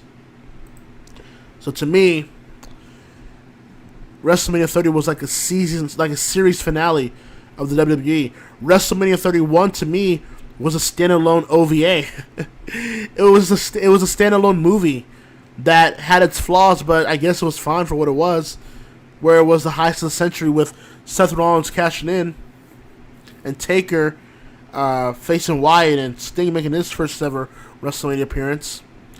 But I'm sorry, after WrestleMania 31, really, all these WrestleManias have been really either not good, average, or just solid. And that's not what I expect from a WrestleMania, period. People are going to say, man, you have too many high expectations. Well, no shit! It's WrestleMania. It's WrestleMania. It's the one event you would think where your high expectations are valid. Okay? So yeah, I do have high expectations when we're talking about WrestleMania. Duh. Okay? For this show, it was probably a solid to good episode of Raw. But as a WrestleMania, it was average and severely lacking. Some out of their control, but some that were within their control to fix. Period. So those are my thoughts on WrestleMania 36. An average show that put on a great effort despite the coronavirus circumstances, but ultimately just was there. That's how I look at it. Speaking of the coronavirus, I do want to give some short thoughts here as we're approaching 2 hours here, which I swear to God I was trying to make this an hour, but damn me and damn WrestleMania. But, so, I haven't really talked to you guys about the coronavirus thing and the way it has affected wrestling since doing Newscast 99 when it was barely a blip on the radar, but as you all know, WWE and AEW have taped episodes of their weekly shows for the foreseeable future. I believe AEW announced a couple of days ago that they have actually stopped production until further notice, so probably Double or Nothing is probably not happening in May. Apparently WWE is still trying to move forward with live broadcasts of their weekly shows, which, you know, I was saying the same thing about AEW. You know, these live wrestling shows, these live empty arena shows, they were intriguing at first, but it's very clear that the majority are just not into this whole thing right now. They have other things to worry about that are their priority with this coronavirus, and wrestling simply isn't one of them. It's bigger than wrestling. So, sucks. It really does suck because the crowd really does make the shows. I really feel bad for all the independent shows as well that were scheduled to be at WrestleMania weekend who lost a lot of money, who lost a lot of stuff, lost a lot of ground with this whole thing. You know, from the likes of the Collective to GCW and Joe Janela's Spring Break to Bloodsport, which I was looking forward to. Obviously, the Japanese shows from Stardom to New Japan to Noah, to DDT and TJPW. They had to cancel shows here in America and also obviously in Japan as they're scheduled to go on a lockdown, I believe soon. The British scene is also feeling it as well. So wrestling is just in a bad position right now. And look, first things first, I want to tell everybody, please stay inside. Unless you have to work, or unless you have to get food, or unless you have to get something that is essential, please stay inside. This is not worth it. And unfortunately, I did reference it earlier, but I was laid off a couple of weeks ago from my job, and it sucks. But I don't blame them because it's out of their control. So right now, we're pretty much at a standstill, and we don't know the future. The future right now is very fluid when it comes to this coronavirus. Hopefully, it goes away decreasingly. Hopefully by summertime, but we don't know. We don't know yet. But I will say this: it's and obviously wash your hands and wear your mask and all that stuff. You guys should know this by now.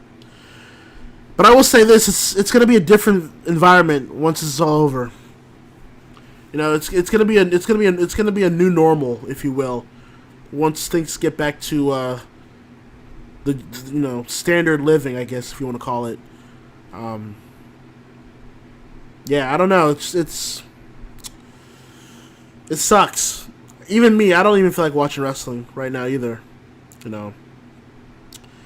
I haven't watched AEW live these past 3 weeks. Impact, I've just kind of taken it back here.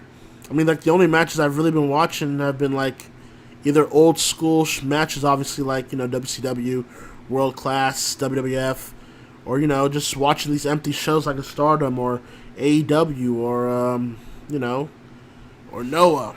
I know All Japan had their show tonight as well, or earlier today, which I am going to go watch later tonight. But yeah, I mean, it's a bad place right now, and hopefully this gets settled very soon. Because at the end of the day, we're all just trying to live, and we're all just trying to be protective of ourselves. We're all just trying to make sure that everybody's safe, healthy, and clear of mind and body and soul. So, once again, I would just let everybody know to take precaution and just be careful. That's all I would ask. So, that out of the way, I was a little bit dark in the woods there, but let's finally get to it. Q&A time. Q&A. So, I will go ahead and let the chat be open here for a couple of seconds so you guys can get your questions in and let me know what you guys want me to answer. I will do my best to answer to the best of my abilities. I can't answer everything because I haven't probably even seen everything, but I'll try. I will do my best. So rev up those questions, everybody. Let's see here.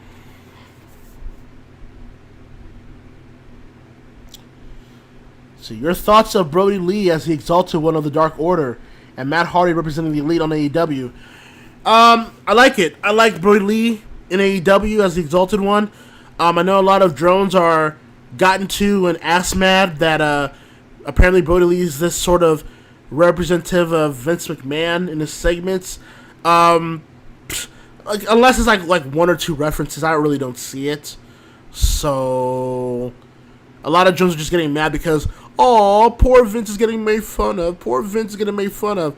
Unless they're being either disingenuous or stupid, knowing what this man has done in history to insult, denigrate, and embarrass their rivals and opponents. Hell, it was 6 months ago where Vince left some of his staff and wrestlers in Saudi Arabia with no information whatsoever, with no plane in sight. They had to stay for 24 hours. Okay, so spare me the whole concern trolling of, Vince McMahon and all that stuff. I think Brody Lee's been doing a good job. It sucks that he didn't get to debut in front of a hot crowd because he would have, but those are the breaks. But it is what it is. Get over it. If AEW keeps doing WWE shots like every week, like a lot of them, like TNA, then we'll have a problem. But that's not what's happening. So, whatever. Once again, if you guys are asking questions, go ahead. But if I don't get to your question, just keep posting it on the chat room, and I'll eventually get to it. Let's see here. Speaking of OVAs, which one do you think deserves a series? OVAs? I'm going to be honest, I haven't been watching any OVAs in a while, so I can't really answer that, so I'm sorry. Well, now that I have catch-up to do, I can finally get to some certain anime shows that I couldn't finish because of my job, but yeah, I'll let you know on a future newscast. First of all, how are you doing personally? Are you okay? Well, first of all, thank you for the concern and questioning of my well-being. I do appreciate that. Much love to you, my brother, but I'm doing okay. I'm doing fine.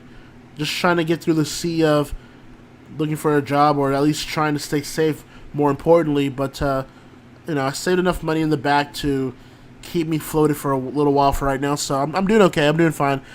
This is just a minor road bump. Once this blows over, I'll be back into what I'm doing. So I'm not worried about it. Will we see a XL versus Impulse at a mega event for the brand supremacy? Is that possible in the near future? Anything is possible. I think with the new season of ACW, I think both brands are going to really try to strengthen their brand image to show which one is the best brand of them all. So, and obviously, with the ACW fandom, a lot of people have their favorites, whether they're an XL fan or an Impulse fan, or they're a fan of both. But, never say never, obviously. That's what I will leave with that. How's life? Pretty good. Well, not all that good, obviously, but I'm holding up. Thank you for asking. I appreciate it. What are your opinions on the call-ups Danny Burch and Only Lorcan on Raw? So I guess you're saying that Burch and Lorcan got called up on Raw? I know Lorcan and Burch, especially Lorcan, are really great workers, but again, just wrestlers with no character. That's like basically 80-90% of the WWE roster today. A bunch of great workers, awesome workers, but don't have any distinguishable characters or motivation behind them. Like, I'm just supposed to be told that they're this and accept it with no emotional investment. It does nothing for me.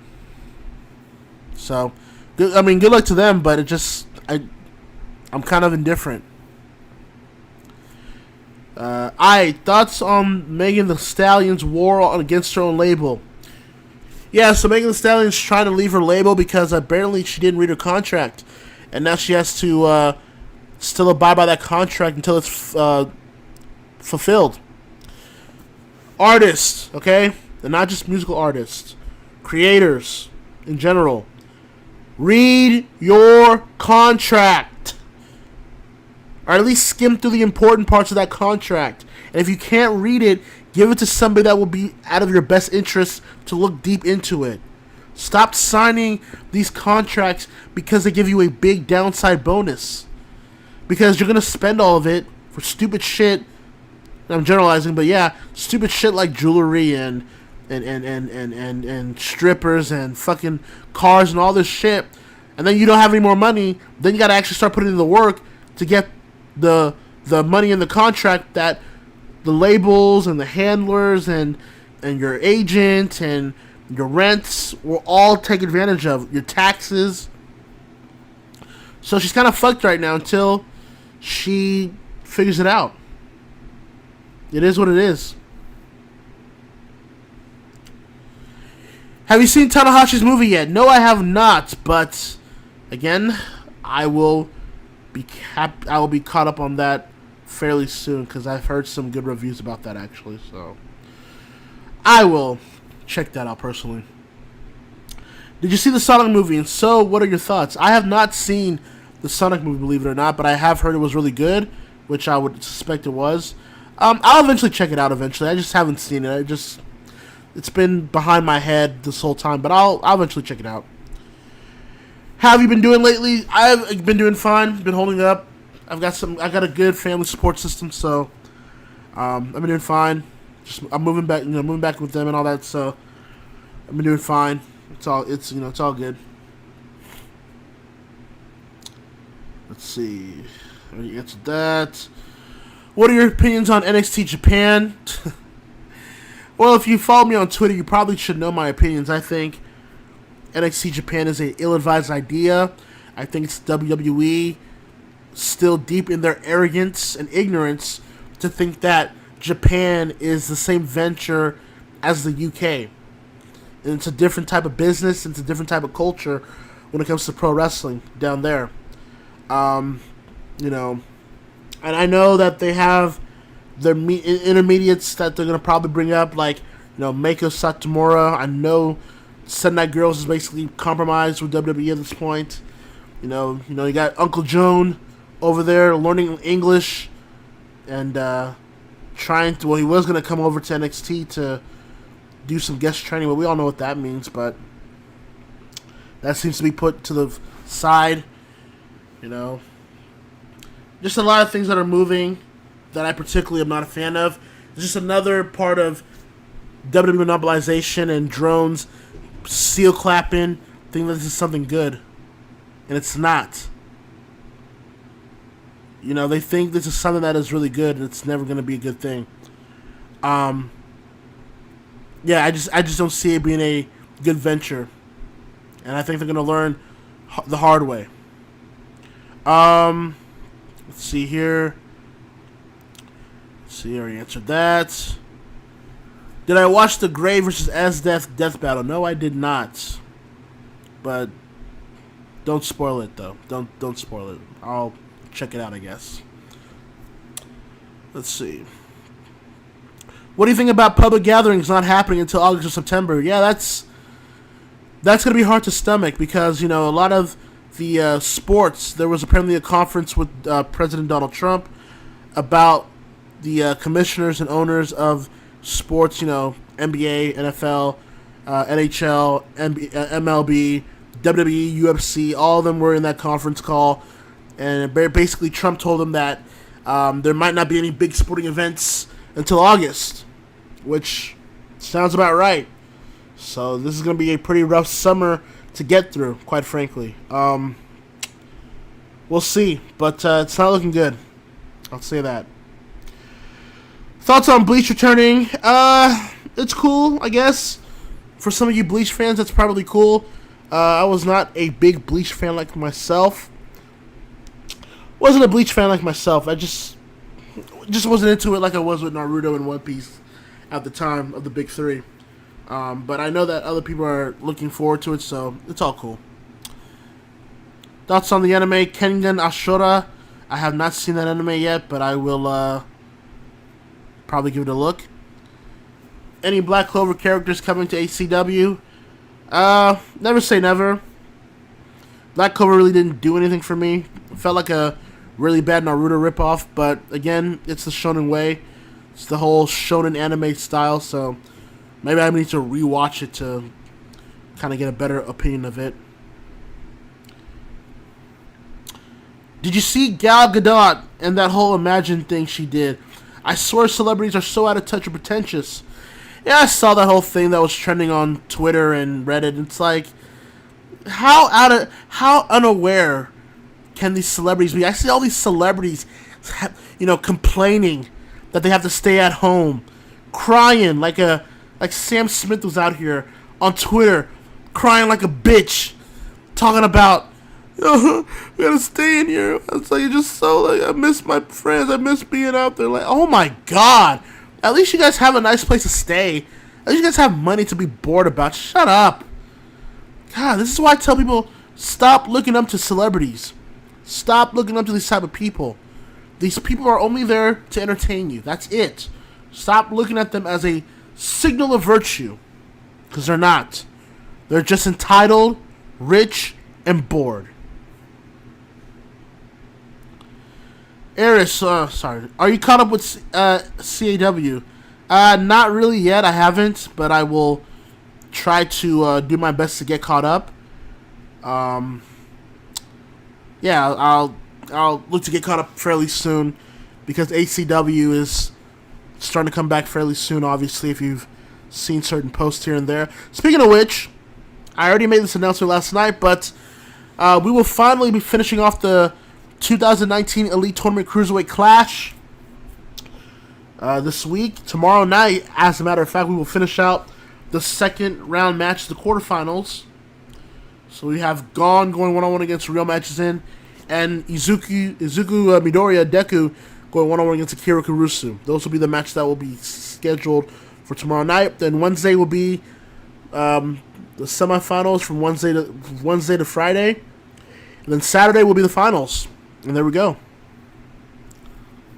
Alright, we're past 2 hours here. We're going to do a couple more questions here, and then that will be it.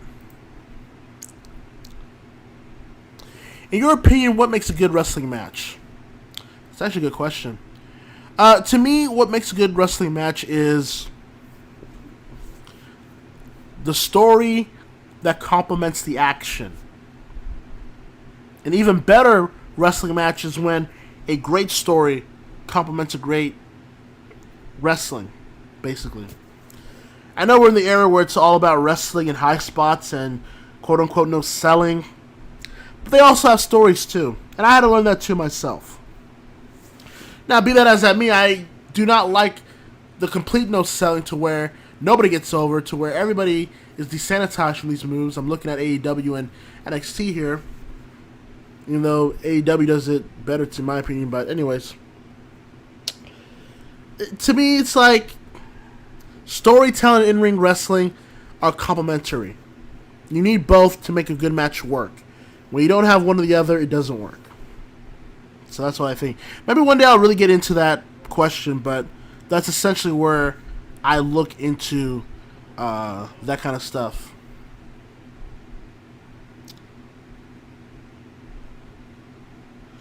Past or present, what's your favorite ACW match? Well, that's a good question. In terms of my favorite ACW match to put together, I think my favorite ACW match that I put together, I might have two here. I think it was either Gohan and Sasuke at Animania 4, or I think there were, you know what? Man, because there's a lot of contenders. That's why I'm thinking about it. But you know what? For now, I'll just say I think Gohan Sasuke at Animania 4 in Miami is one of my favorite matches that I put together. One of my favorite matches that I loved watching, just like as a fan, like after putting it together and just watching it. My favorite, one of them has to be obviously Naruto and Gohan Animania 3, which a lot of people still think is the greatest Animania match of all time, which I don't disagree with you on. Another match that I enjoy watching from time to time that is a little bit more low key, but I just love watching it personally. From last season at ACW Victory, it was Reiko Hinamoto taking on Cammy. I love watching that match. I love watching the way everything was put together. I just loved how everything was, not choreographed, but structured. I loved how both ladies had a purpose in that match. And then obviously, I can easily go with the Reiko and Jury series as well. The Reiko and Jury Best of 7 series, which I'm still getting comments about to this day about about that match, about that series, not even the match. I mean, obviously the high voltage match to me was my favorite because of it felt like a real, it felt like a real All Japan Women's Pro Wrestling match. That's what it felt like to me, and that was kind of the inspiration. A little Manami Toyota there, but yeah, those are certain matches that I enjoyed watching personally. What do you think about NWA Power? I enjoy it for what it is. I enjoy it for the fact that it's another alternative for people to watch. Yeah, I enjoy it. I enjoy parts of it. I think Eddie Kingston is one of the best promos out there today. It's a crime that neither WWE or AEW have even picked him up at this point. It's a crime. Because he's really good at the promo. He's really good at the stick.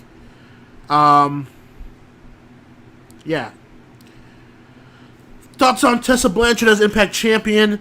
I'm just kind of over it. It was good for the pop. It was good for the moment, but sometimes being too different isn't always good. And Tessa as Impact World Champion, it really hasn't done them the big business that they thought it would do. And I watch Impact, but that's just the way it stands. So I think they missed the mark, personally. Let's see here. Thoughts on 2010's decade. So 2010's decade, that would have to go from like Animania 3 season till now. Well, yeah, Animania 3 season to Animania 5 season. That's where it would have to go, right?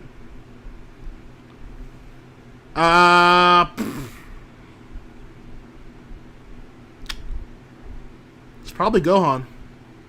And I hate to say it, but it's probably Gohan. Yeah. I think it's Gohan. In terms of who's the greatest of all time, it's probably him. At least in terms of that decade.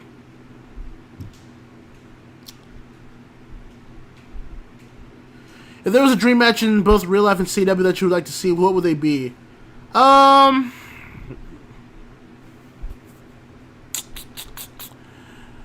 would like to see... Let's see. Okay, I would like to see Joe Higashi versus Daniel Bryan. I think that would be a solid match, personally. I also think Haru Glory and John Cena would be a good match for the Lulz. Personally, for me. And I will also say that I also wouldn't mind Asuka versus Juri Sonata either. That'd be a really good match too. Really, really good.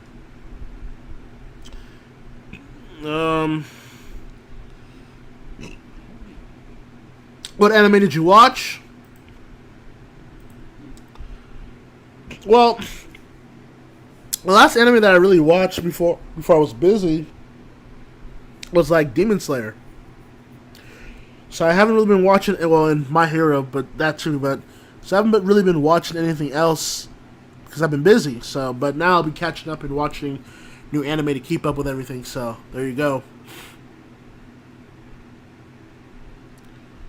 Let's see here.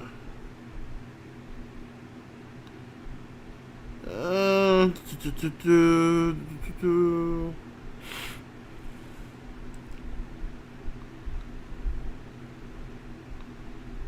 see.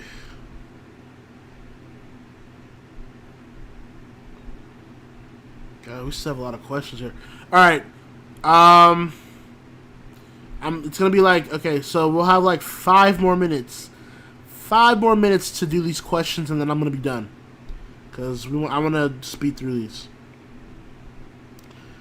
Thoughts on the interspecies reviewer controversy? I don't know what that is, so sorry, I don't know what they are. Oh God, why they put Deonna Purrazzo against a returning Nia Jax on Raw? So Nia Jax did return. I expected it. So So get ready, Becky stands. Nia Jax pretty much is taking that title from Becky then. Wow. Wow.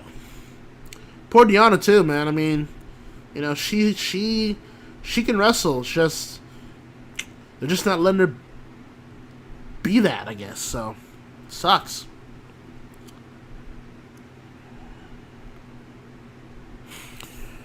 What is your opinion on smart versus anti-smart versus casual war going on in wrestling fan base? I think in 2020 it's stupid now because at the end of the day, we're all marks, all of us, because we watch wrestling. We're on the internet talking about it. Most of us know the inner workings of it at this point. We're all marks, and that goes for the wrestlers, fans, staff, wrestling media, journalists, whatever. We're all marks to some degree. And to shit on each other for that is like, look, we're the only fan base left watching this, okay? All the casuals, or at least most of them, have left or aren't watching as much as they used to. Look at the Raw and SmackDown numbers, or more so the Raw numbers. They're dwindling. Shit. Raw went under 2 million viewers last week. Third lowest Raw rating in history. The decline is the decline, guys. It's like, you know what this reminds me of? It's like people are on the people are on the Titanic, but they can't see the faraway iceberg that's about to crash to reality. That's what it looks like. And that's what it sounds like.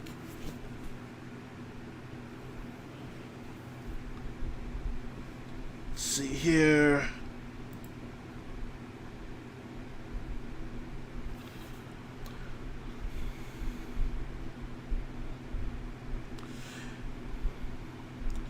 Do you have Doom Eternal and Animal Crossing? I really don't play Animal Crossing, and I do not have Doom Eternal, but I did play the first one, and it's pretty awesome. No, I'm not going to lie.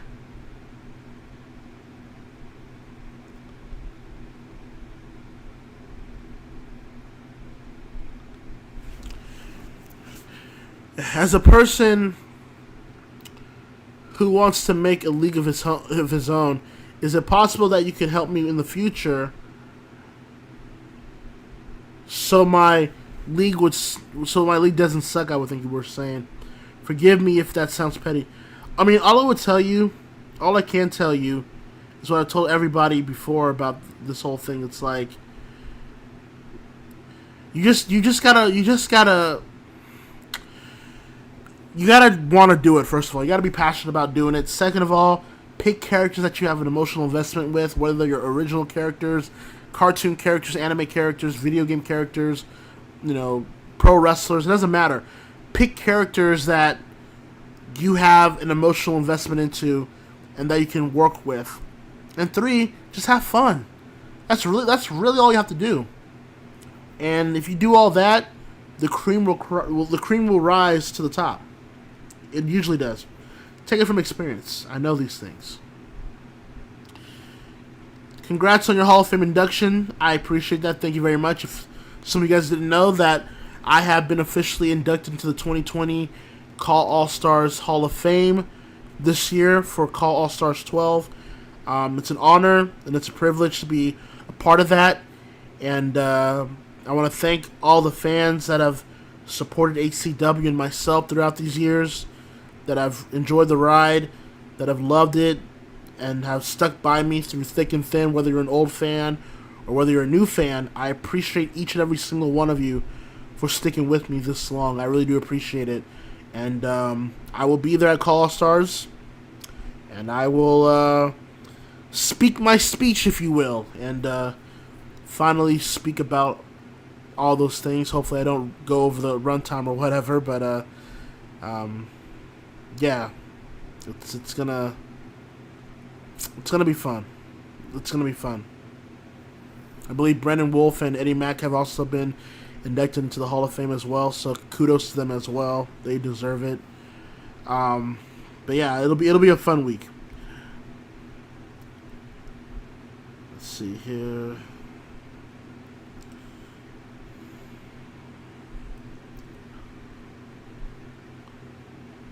Oh, these are going fast.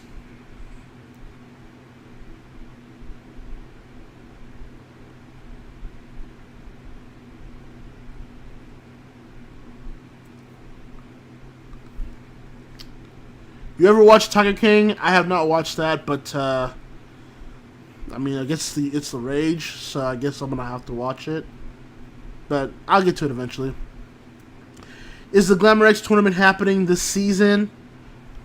If you weren't on the Discord during the supplemental draft of the Glamour X division, it was revealed that there is a logo for that tournament. But yes, the Glamour X division, the second edition, or screw it, the 2020 Glamour X Element Tournament will be this season. Everything has been prepared. I have all 32 participants, so no need to add any potential participants on your end. They're all locked in. I have my 32. All it will take now is just to reveal them and go through the tournament. So hopefully you guys enjoy that.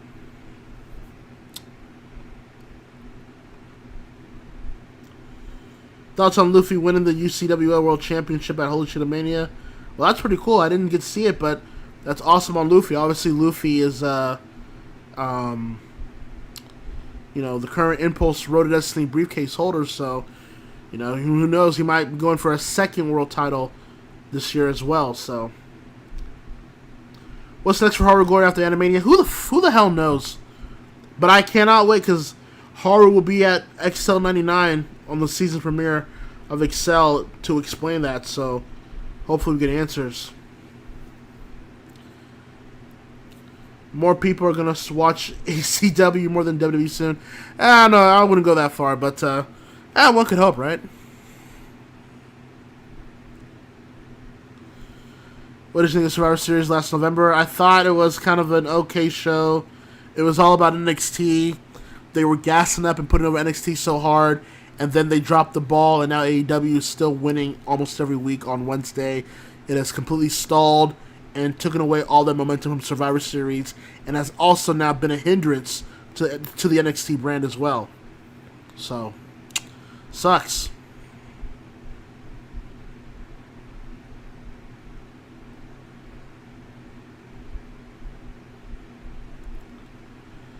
Let's see.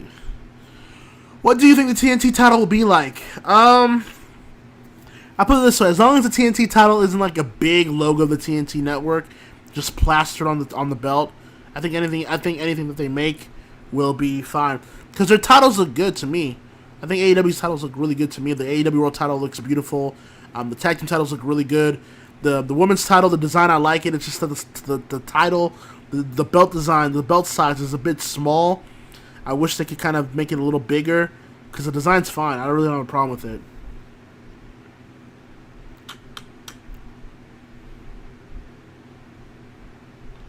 What's your opinion on the RCCW? I think it's fine.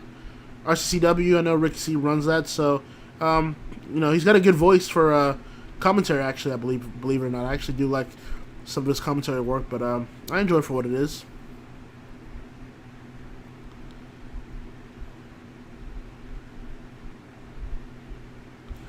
Team Excel versus Team Impulse. Who do you see being the teams? I don't know, dude.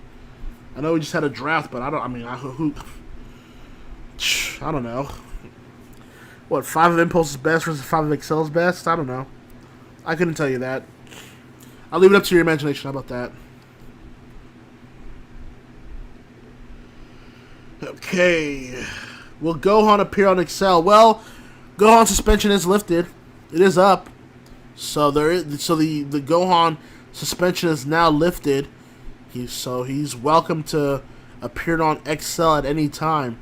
It's just up to him, and who knows with who he is and what he's done to this company, when that'll be, if that's going to even be a good thing. But he is free, so he can show up whenever he wants. It's up to him.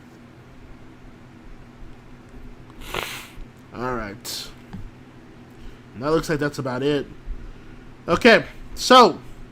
Oh, okay, wait. Last question here, fine, last question. What is your hype levels for Final Fantasy VII Remake?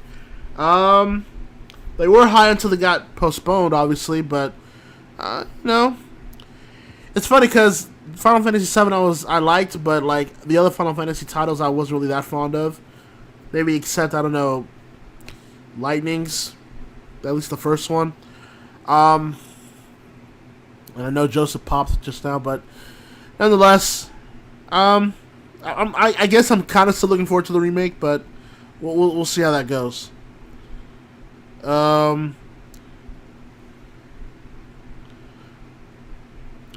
Which title was the biggest pain to make for ACW? I would say the Cruiserweight title, because I was looking for ways to do it, and the way I was trying to do it, certain things didn't fit here and there, but I thought ultimately the way it came out, I thought it was fine. But yeah, that'd be the Cruiserweight title.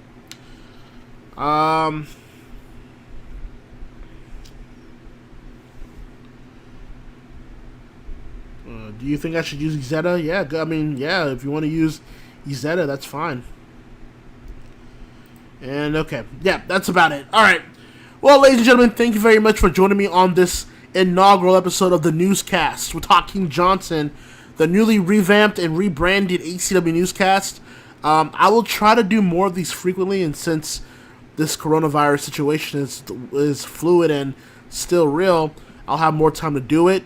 So yeah, we'll be doing more newscasts down the road as we get closer to the season of ACW, Anime Championship Wrestling. Make sure you don't forget, tomorrow night we'll be finishing off the final two matches of the quarterfinals in the 2019 Elite Tournament Cruiserweight Clash. It is basically Cruiserweight Clash week. We will finally finish that tournament once and for all. And then after that tournament, we will go straight to the new seasons of Excel and Impulse. When those will be, I don't know. I don't want to give you guys promises and then it doesn't come up the way it should be.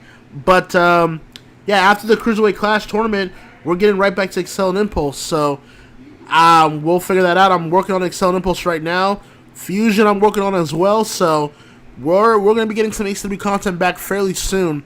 So, just be on the lookout. So, once again, follow the newscast here. Facebook.com/TheKeemcast, Twitter.com/TheKeemcast, and if you want to donate some money, some good, nice, sweet money for some Happy Meals for your boy, or to fix this podcast or whatever, but go to Streamlabs.com/TheAnimeC and donate whatever you can if you can. But other than that, that'll be it for today's newscast. I appreciate each and every single one of you. I like and I love each and every single one of you guys. Stay safe, practice social distancing. Don't do anything stupid. Stay home. And once we do all that, we'll be right back to where it started. So, thank you very much. I appreciate it. I'll try to do maybe another newscast next week. No promises, but I'll try to do it 101 next week. So, same time, same place. Go subscribe to the new channels for the newscast, the new accounts for the newscast. I will see you guys tomorrow night for the Elite Tournament. We'll finally finish this pitch down here. Until then, I love you all. And as always, stay cool and stay safe. Thank you guys very much. Much love. See you guys later.